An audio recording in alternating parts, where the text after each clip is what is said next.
So you want to know what cryptocurrency is. Now you've probably heard on the news that it's a really bad thing. Then you've probably seen on social media the influencers that tell you that it's a really good thing. For me personally, it's a very, very good thing. And I'm about to tell you why. And by the end of this video, you'll be able to explain to other people what cryptocurrency is just by watching this.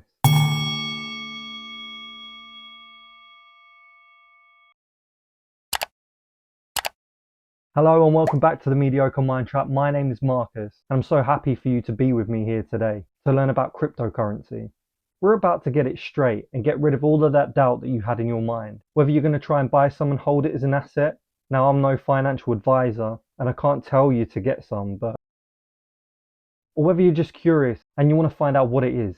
I've got you covered. So I'm sure you've probably heard of Bitcoin by now, unless you've been living under a rock. So Bitcoin's the first cryptocurrency, and it was made in 2009 by a guy or a group that go by the name Satoshi Nakamoto. The person or group has remained anonymous even now, and it was designed to be a decentralized electronic cash system.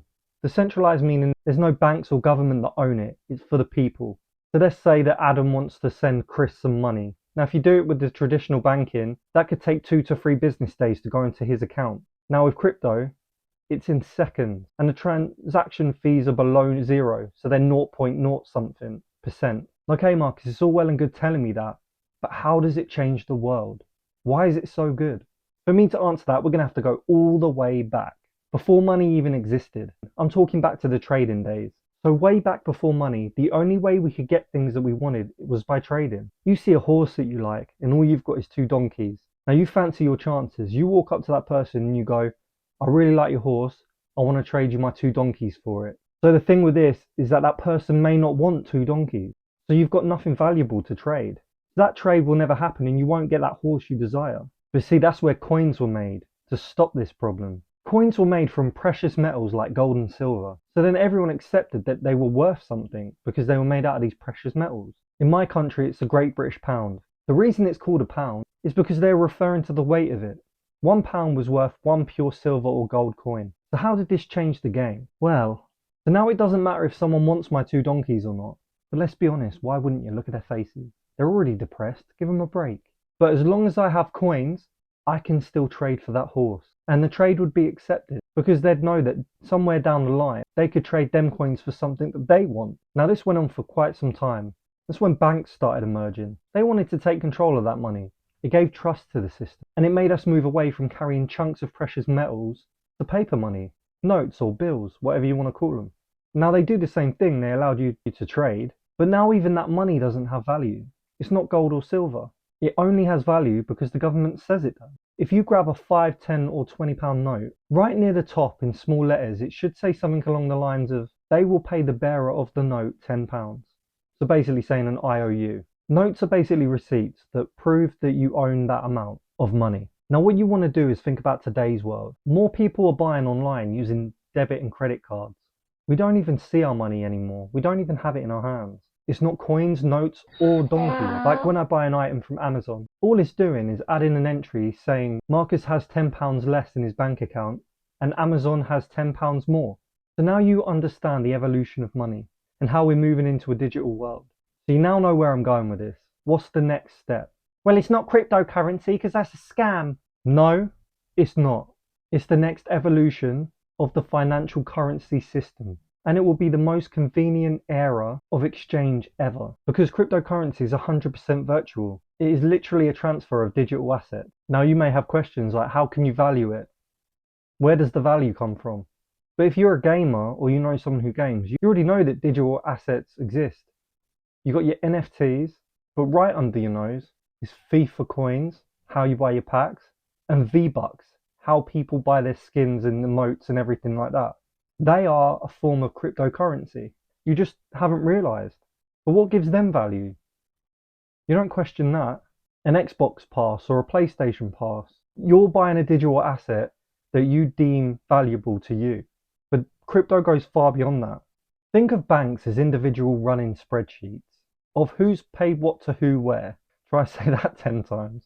But instead of multiple banks having individual records, with crypto, there is just one massive spreadsheet with every single transaction ever made using that particular coin or currency. This is called a ledger. So going back to the decentralized part of it, because it's decentralized, it makes it very, very safe. Every transaction of a cryptocurrency is recorded on the same ledger. Now that ledger has tons and tons of copies, millions, and they spread out to so many different computers around the world. So Bitcoin, for instance, has over 1 million different miners, and they all have the copies of these transactions. And it's their job to approve these. So because you have so many copies of this ledger, it becomes very, very easy to find if anyone or anything's becoming dodgy. If I tried to hack someone's account to give myself more money by changing the figures on their copy, it wouldn't get through, because the system would identify that 99% of the ledger is saying one thing and only 1% is saying something else. So it would completely rule that 1% out. So look, you can see how secure crypto really is, how neat and tidy this system works. I'm telling you now, the future is open, traceable transactions. You can't go wrong.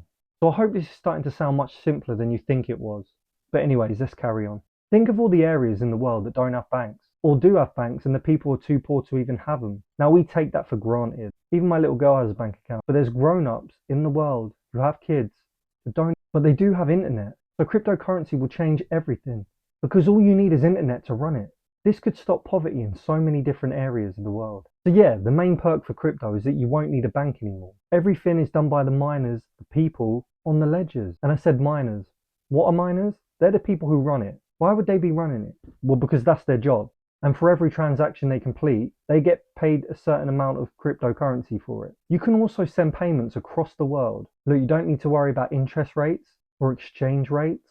And most of the time, the transaction fees are 0.01, something like that. There are, however, some cryptos that are ridiculous. I know that Ethereum was quite bad at one point. If you wanted to send 200 Ethereum, it would cost you 300 Ethereum.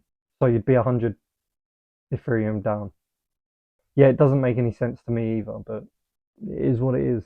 So why is it called cryptocurrency? Well, it's because every single cryptocurrency is secured by a cryptograph. Now, one example of this is the blockchain. It's not a currency, it's more like the operation behind it, like the mechanics. It's more of a ledger. It takes that big spreadsheet that records everyone's transactions and organizes it into small blocks. So say, for example, if I buy something in Bitcoin, it would be recorded into a block. Now, each block has transaction data. For instance, who it was and how much they sent. It also has a hash number, like a code, which is a unique identifier. Each block has a different one. For saying that, it has another hash. And this hash has the same hash code or number than the previous block of the sequence. This is what connects them together. So if something or someone changes something in the block, that hash code changes. Now, if that changes, the next block will no longer have a matching hash to connect it. So every block after that becomes invalid. So you can see it's pretty much impossible to hack it or change anything in the system. So you've got cryptocurrency, which is pretty much impenetrable. No one can hack it. And then you've got digital banking. Now all I need to do is find your login details and I can send money to myself straight away. No problem. Like that. It has hardly any security. But remember, crypto is a scam. So there you go. Now you know what crypto is. If I've missed anything out that you want to know, drop a comment and I'll get back to you on it. At some point in the future, I'll do a video purely on how to buy it, how to set up your portfolio, and how to keep it as an asset. But that's for another day. So take care, my Stoic Vikings, and have a great day. I'm out.